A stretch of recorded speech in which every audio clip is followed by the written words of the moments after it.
क्या बीजेपी संविधान में विश्वास जताने की ड्रामेबाजी भी अब पूरी तरह छोड़ चुकी है या छोड़ने जा रही है?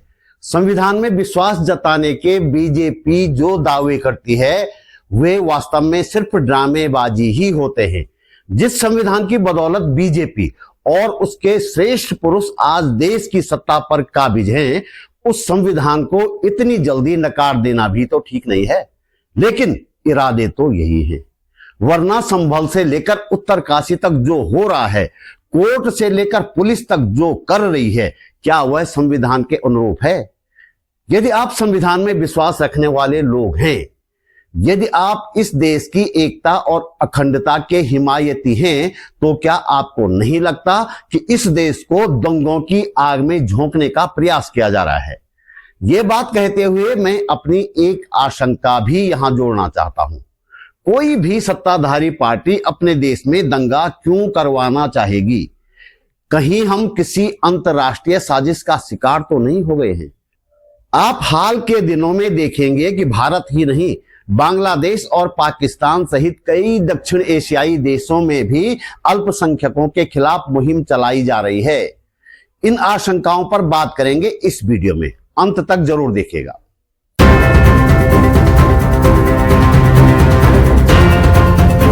नमस्कार, बात बोली के चैनल पर आपका स्वागत। मेरा नाम है त्रिलोचन भट्ट और मैं करता हूं जन सरोकारों की बात। पहले मैं अपनी आशंका आपके सामने रख देता हूं। भारत में जो कुछ इन दिनों मुसलमानों के खिलाफ हो रहा है, वही बांग्लादेश में हिंदुओं के साथ भी हो रहा है और पाकिस्तान से भी इस तरह की खबरें लगातार आ रही हैं। बांग्लादेश में हाल ही में तख्ता पलट हुआ है और तमाम रिपोर्ट बताती है कि तख्ता पलट की साजिश में अमेरिका शामिल था। तख्ता पलट के बाद से बांग्लादेश में लगातार अल्पसंख्यकों को, यानी कि हिंदुओं को निशाना बनाया जा रहा है। और भारत में क्या हो रहा है आप देख रहे हैं।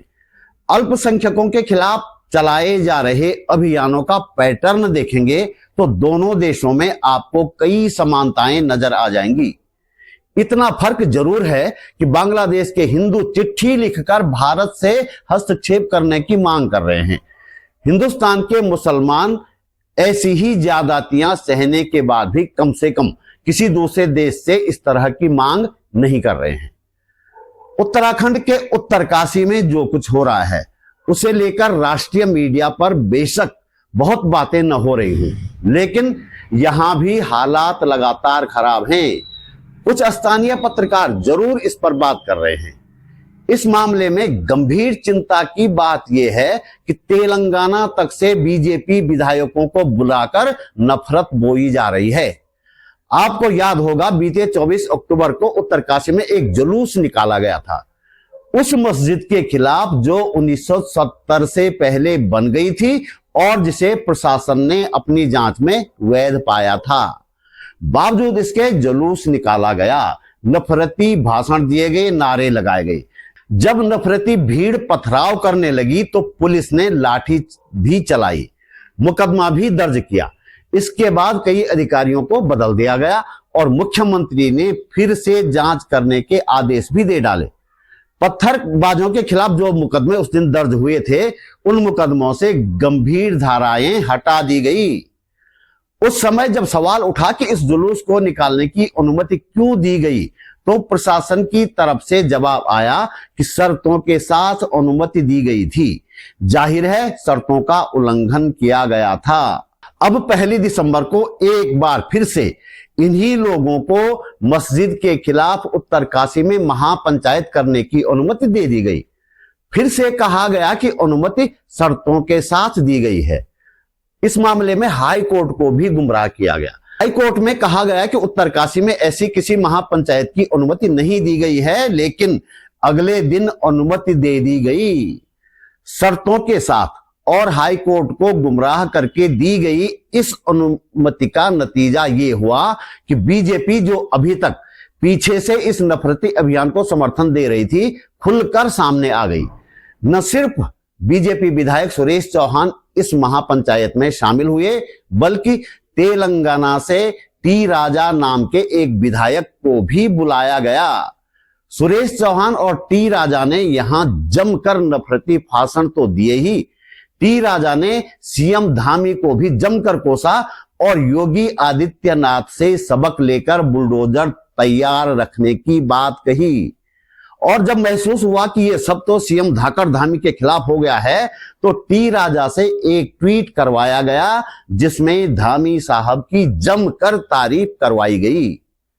उसी रात बीजेपी ने अखबारों और पत्रकारों को एक लिखी लिखाई खबर भिजवाई।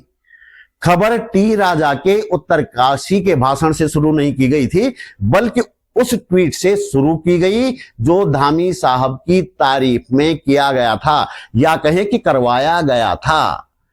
खबर में टी राजा को फायर ब्रांड नेता बताया गया है बीजेपी का। कई अखबारों और न्यूज पोर्टलों ने यह खबर ऐसी की ऐसी छाप दी, बिना ये सोचे कि भाई जब बंदा महापंचायत में मौजूद था, उसने वहां भाषण भी दिए, तो फिर खबर ट्वीट के हवाले से क्यों छापी जाए। बीजेपी विधायक के नफरती बयान आप भी सुनिए। देखो, हमारी सरकार और हमारे तमाम जो हिंदू संगठनों के द्वारा यहाँ पर जो महापंचायत बुलाया था, इसके लिए हमारे एसएसए मुख्यमंत्री लगातार जैसी ये पूर्व में घटना घटी, इससे पूरे जो अवैध निर्माण की बात की गई, उसमें पूरी जांच की बात की गई, और ये अवैध होगा तो इसको तोड़वाया जाएगा, ये साफ स्पष्ट वाली बात है। और जो हमारे तमाम हिंदू संगठनों ने जो तय किया, पूरा जो है यहाँ पर जो है लव जिहाद की बात हो, लैंड जिहाद की बात हो, इसके विरोध में तमाम फेरी के बहाने, ठेली रेवड़ी के बहाने जो उनकी तादाद दिन पर दिन बढ़ रही है, जो तमाम रोहिंग्या जो मुसलमान जो यहाँ पर आ रहे हैं, उससे पूरा हिंदू वर्ग जो है, पहाड़ का शांत एरिया है, ये बाबा विश्वनाथ की नगरी है, माँ गंगा की नगरी है। और आज जो इस तरह से लोग आ रहे हैं और कई घटनाएं जो घटित कर रही है, इससे लोग चिंतित हैं। और इस पूरे मामले का एक दुखद पहलू यह भी है कि विपक्षी कांग्रेस, या कहें कि इंडिया गठबंधन को जिस आक्रामकता के साथ इसका विरोध करना चाहिए था, वह नजर नहीं आ रहा है। कांग्रेस की ओर से सिर्फ लुंज पुंज बयान आ रहे हैं। सीपीआई एमएल की ओर से भी बयान जारी हुआ है, लेकिन अन्य पार्टियां लगभग मौन हैं। पूर्व मुख्यमंत्री और कांग्रेस नेता हरीश रावत ने इस मामले में एक सोशल मीडिया पोस्ट लिखी है। उन्होंने इस मामले में सरकार की संलिप्तता बताई है, लेकिन हरीश रावत की इस पोस्ट को पढ़कर लगता है कि उन्होंने लव जिहाद, लैंड जिहाद और थूक जिहाद जैसे नफरती और बेमतलब के शब्दों को कहीं ना कहीं अपनी स्वीकृति दी है। वे लिखते हैं कि लव जिहाद, लैंड जिहाद और थूक जिहाद के लिए देश का कानून है। हरीश रावत जी से मैं यह जानना चाहूंगा कि जिन शब्दों का कहीं कोई अस्तित्व ही नहीं है, जो शब्द सिर्फ नफरत बोने के लिए इजाद किए गए हैं, उन पर देश में कौन से कानून हैं और कैसे कानून हैं।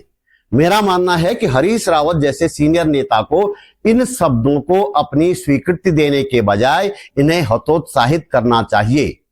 सरकार संसद में कह चुकी है कि ऐसा कोई मामला सामने नहीं आया है। मैं फिर उसी मामले पर आता हूं कि संभल से लेकर उत्तरकाशी तक मस्जिदों और अल्पसंख्यक समुदाय के खिलाफ जो नफरती अभियान चलाया जा रहा है, वह संयोग है या प्रयोग। बटेंगे तो कटेंगे और एक हैं तो सेफ हैं जैसे नारे भी क्या संयोग हैं या फिर प्रयोग। और सबसे बड़ी बात ये कि कहीं हम देश भर में नफरती हिंसा फैलाकर देश को तबाह कर देने और आने वाली पीढ़ियों का जीवन बर्बाद कर देने के लिए किसी अंतर्राष्ट्रीय ताकत के हाथों में तो नहीं खेल रहे हैं। हम किसी बड़ी साजिश का शिकार तो नहीं हो गए हैं। कभी फुर्सत मिले तो इस पर सोचिएगा जरूर। तो इस वीडियो में इतना ही। दोस्तों, इस चैनल को चलाने के लिए मेरे पास किसी तरह का कोई संसाधन नहीं है, फिर भी इसलिए चला रहा हूं कि आने वाली पीढ़ियां हमें एक जहरीला समाज सौंपने के लिए गालियां न दें। आप महसूस करते हैं कि इस वीडियो को बनाने में थोड़ी बहुत मेहनत की गई है और समाज के हित में इस तरह के वीडियो बनाए जाने चाहिए, तो लाइक करें, कमेंट करें और वीडियो को शेयर भी करें। यदि आप समर्थ हैं तो एक बहुत छोटी सी राशि भेजकर आर्थिक सहयोग अवश्य दें। आप YouTube पर वीडियो के नीचे ज्वाइन बटन पर जाकर या सुपर थैंक्स पर जाकर सहयोग कर सकते हैं। डिस्क्रिप्शन में बैंक डिटेल भी है। मेरा चैनल सब्सक्राइब करें, फेसबुक पेज फॉलो करें। बात बोलेगी .com भी देखें। जल्दी मिलते हैं एक और मुद्दे के साथ एक और वीडियो में। नमस्कार।